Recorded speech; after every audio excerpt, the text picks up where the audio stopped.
In Brazil, police authorities confirmed the largest arms seizure in the history of Rio de Janeiro. In France, demonstrations continue against the pension reform imposed by Emmanuel Macron. Friday's protests resulted in more than 60 arrests. And Russian President Vladimir Putin arrived in Crimea to take part in the celebrations marking the 9th anniversary of the reunification of the peninsula with Russia.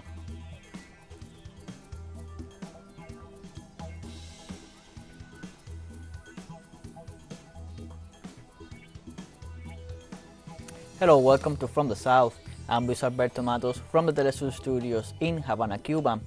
We begin with the news. Brazilian police confirmed the largest arms seizure in the history of Rio de Janeiro, one of the most populated and important cities in the country. According to the police report, close to 1,000 firearms and thousands of rounds of ammunition were being sold irregularly into stores located in the Baixada Fluminense, a precarious and violence-ridden area where several favelas or shantytowns of Rio de Janeiro are located. The operations that led to this seizure began weeks ago, and those who headed them claimed that the confiscations will weaken criminal organizations such as militias and criminal groups operating in the southeast of the country.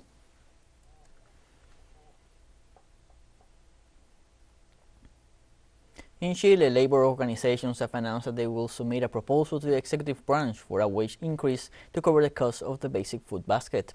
The Chilean Workers' Union demands that the government accelerate the increase of the minimum wage, with the argument that the government and the businessmen must assume the increase in the cost of living.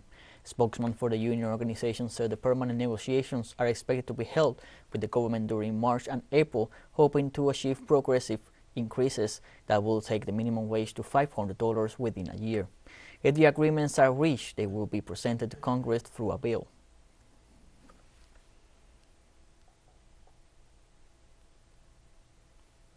The Ministry of Agriculture and the Agricultural and Cattle Service of Chile stopped exports of poultry meat for the next 28 days after they detected the first case of avian influenza.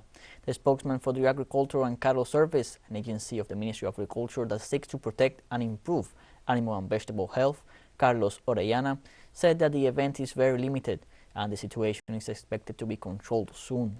Avian flu has been circulated in American countries since late 2021 through migratory species that cross the Atlantic from Europe.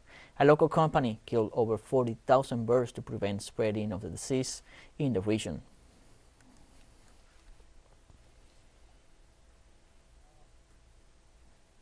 Venezuela's President Nicolás Maduro celebrated this Friday the 7th anniversary of the creation of the local committees for supply and production. The Venezuelan head of state emphasized that the club food system was created to counter and face the economic war imposed by the United States. At the same time, the president stressed that thanks to the people, work and social organizations, it has been possible to strengthen the innovative ideas that are leading the country to become a world power in food production. In the same line, President Maduro pointed out that the club have overcome the Western sanctions along with the people's power, the productive sectors, and the agro industry.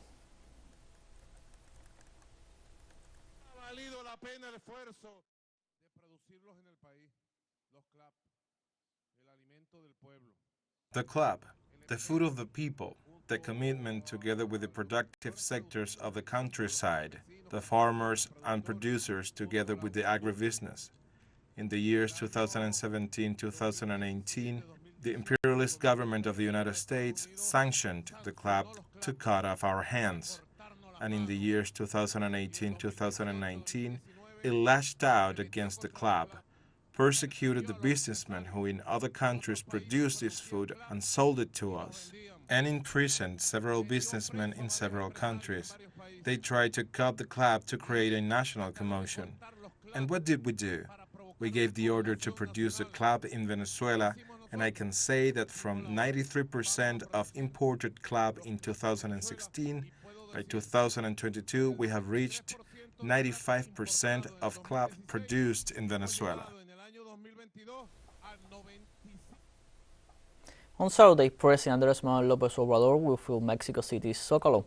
The motive is to commemorate the 85th anniversary of the expropriation of oil. The official act will begin a few minutes before 5 p.m. local time. The president will leave the National Palace and go to the stage in front of the historic place, where the where he will speak for about an hour to explain the historical benefits of the nationalization of the oil industry, to take a stand against the opposition, and to launch nationalist speech after his confrontation with U.S. lawmakers over the fentanyl trade. On January 25th, the president announced that there will be a massive event in the capital Zocalo, including a concert to mark the anniversary of the oil expropriation. However, the concert will not take place. Only the Army and Navy bands will be present to make the wait more pleasant.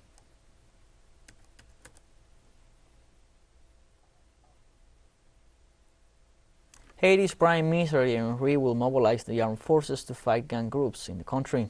The premier informed during a visit to the armed forces headquarters of his intentions to mobilize all the nation's security forces in order to face the violence generated by the criminal gangs. Henry said that what Haiti is going through is not a joke, and asked the armed forces and the national police to work together in the fight against insecurity. The Haitian Prime Minister called on the gangs to come to their senses and stop the violence, considering that this is the only way to build the Haiti that all the citizens desire and deserve. The violence in the Caribbean country has risen after the assassination of former President Jovenel Moïse on July 7, 2021, after 4 years in office.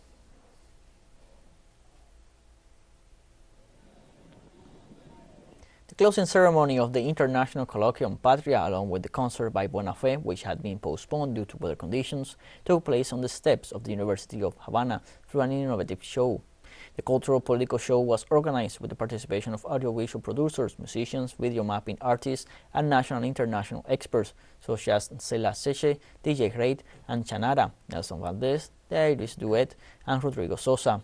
Video mapping is a visual technique that projects images onto real surfaces to create stunning effects and animations. Together with other government officials, the Cuban President Miguel Díaz-Canel also attended the closing of the event, which he had convened hours earlier from his Twitter account. The colloquium was fundamentally focused on denouncing the effects of the U.S. blockade against Cuba in the digital space, while at the same time it aimed to strengthen the capabilities and voice of the peoples in the cultural battle.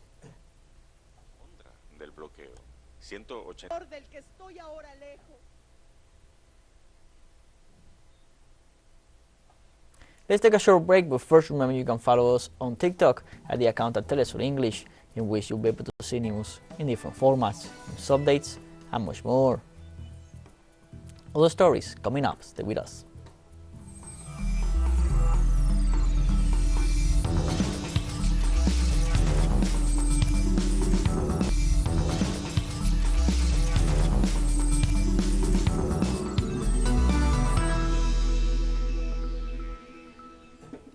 Welcome back from the South. In France, protests continue against pensions reform after passing on Friday without legislative vote. Elizabeth Borne, Prime Minister of the nation, announced the law approval, raising the minimum retirement age from 62 to 64 without the due approval of the country's parliament, and said that in this way hours of debate will be avoided. These changes are necessary, or so say the authorities, following life expectancy increases in the European country. The strikes have spread to several cities in the country, leading to the arrest of over 60 people as part of 270 demonstrations registered.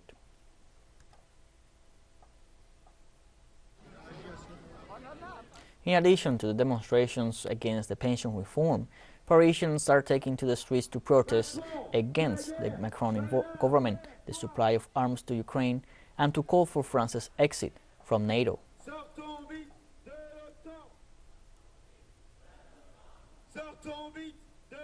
Workers at an oil refinery in Donges, France, voted to prolong a strike for another week as anger mounts over the government's pension reform.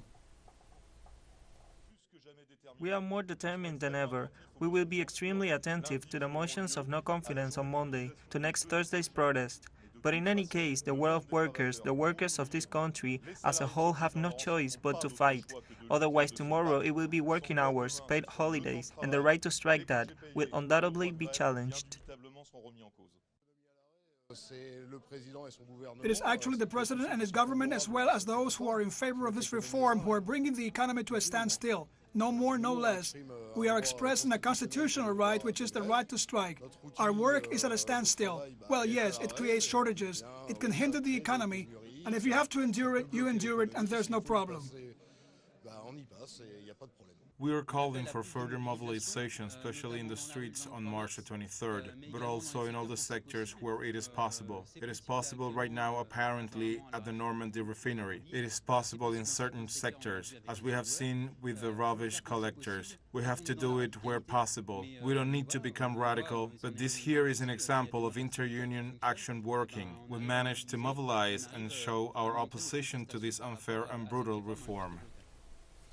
Russian President Vladimir Putin arrived in Crimea to take part in the celebrations marking the 9th anniversary of the peninsula's reunification with Russia. Upon his arrival, the Russian president visited the historical and archaeological park of Khersoneso.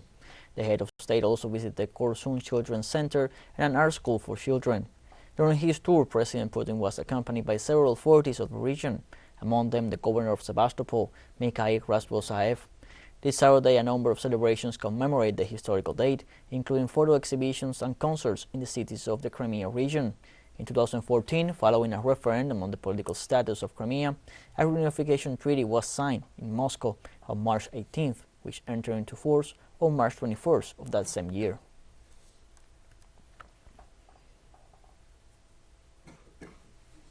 Speaking on the eve of the 9th anniversary of the referendum held on March 18, 2014, Russian President Vladimir Putin stated that Russia would do everything to prevent threats to the security of the Crimean Peninsula and the port city of Sevastopol. Security issues are a priority for Crimea and Sevastopol. We will do our best to stop any threats. And of course, in spite of all the challenges and difficulties, we will consistently and systematically solve the problems of accelerating socioeconomic development of Crimea and Sevastopol. These past 9 years, and especially last year, have shown that together we are able to overcome any difficulties, to achieve truly significant great results, and to move towards our goals. And you must always work in this way, for people, efficiently, harmoniously, in one unified team. On Friday, Russian Foreign Ministry spokeswoman Maria Zakharova clearly set out her country's position on the arrest warrant issued by the International Criminal Court against President Vladimir Putin.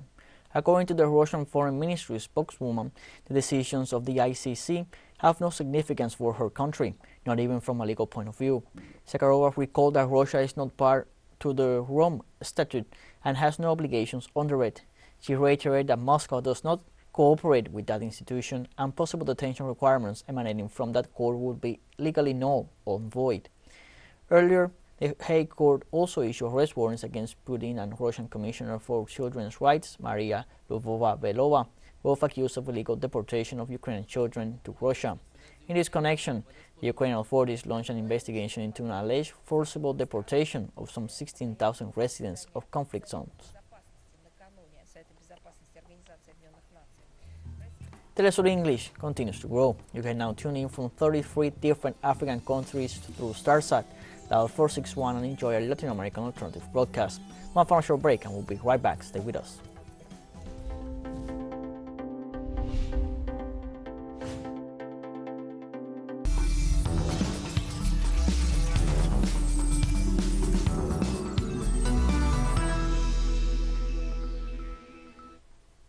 Welcome back from the South.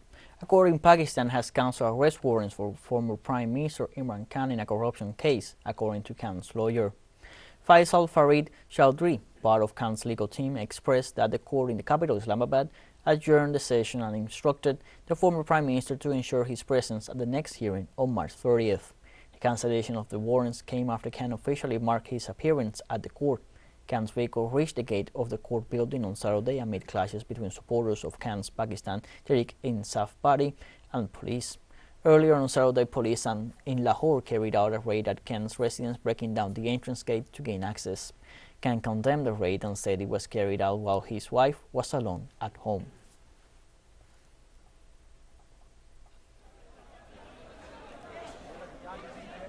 China and Pakistan pledged on Friday to step up bilateral cooperation after Chinese Foreign Minister Qin Gang met his Pakistani counterpart Asad Majid Khan in Beijing. After the meeting, the Asian giant stated that it was ready to work on strengthening friendly relations, promoting the construction of the economic corridor and comprehensive cooperation for further progress between the two countries. In this regard, Majid informed that his country attaches great importance to bilateral relations with Beijing and is committed to the One China principle.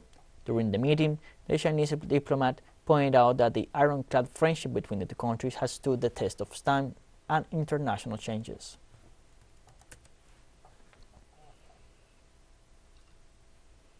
In Nigeria, citizens went back to the polls to vote in regional elections after February's contested presidential election.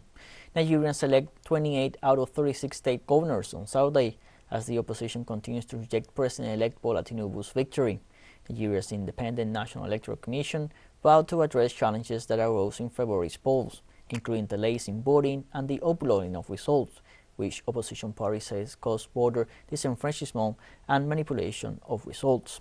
National Security Advisor Babagana Monguno reported on the deployment of the armed forces to secure the electoral process in the face of the tense security situation in the West African nation.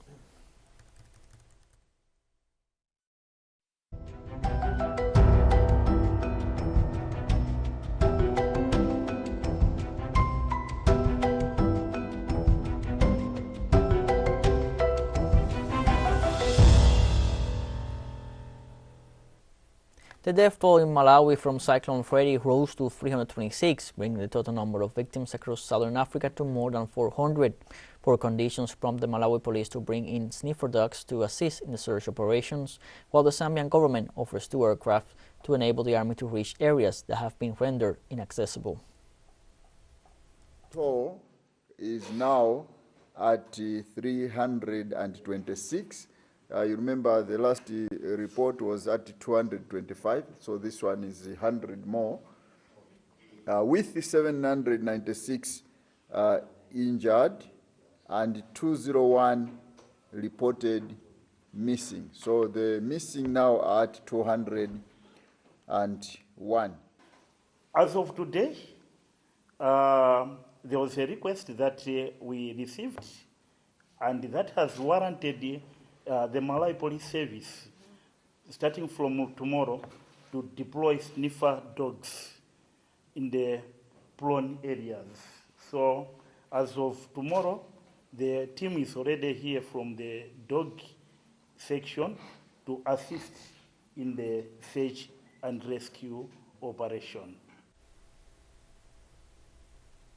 The cyclone first hit southern Africa in late February, striking Madagascar and Mozambique, but causing only limited damage in landlocked Malawi. The storm then moved back out over the Indian Ocean, where it drew more power from the warm waters before doubling back to slam into the mainland a second time. The rains have eased since Wednesday, but Freddy is still on track to become one of the world's longest tropical storms. In Mozambique, the storm has caused at least 73 deaths and displaced tens of thousands of people over the past weeks and killed 17 others in Madagascar. Mozambican President Filipe Nyusi has also appealed for emergency aid to rebuild destroyed infrastructure after visiting the stricken province of Zambezia, which borders Malawi.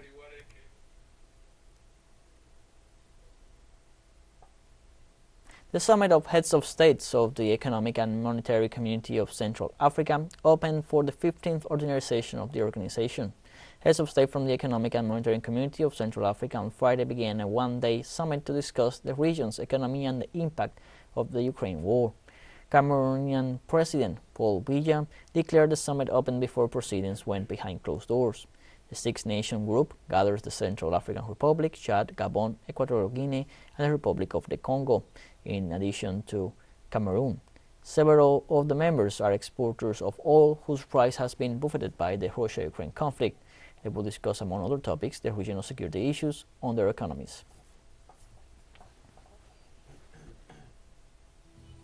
We have come to the end of this news brief, and you can find these and many other stories on our website at telesurenglish.net. You can also join us on social media, Facebook, Twitter, Instagram, Telegram, and TikTok. For TeleSUR English, I'm Luis Alberto Matos. Thank you for watching.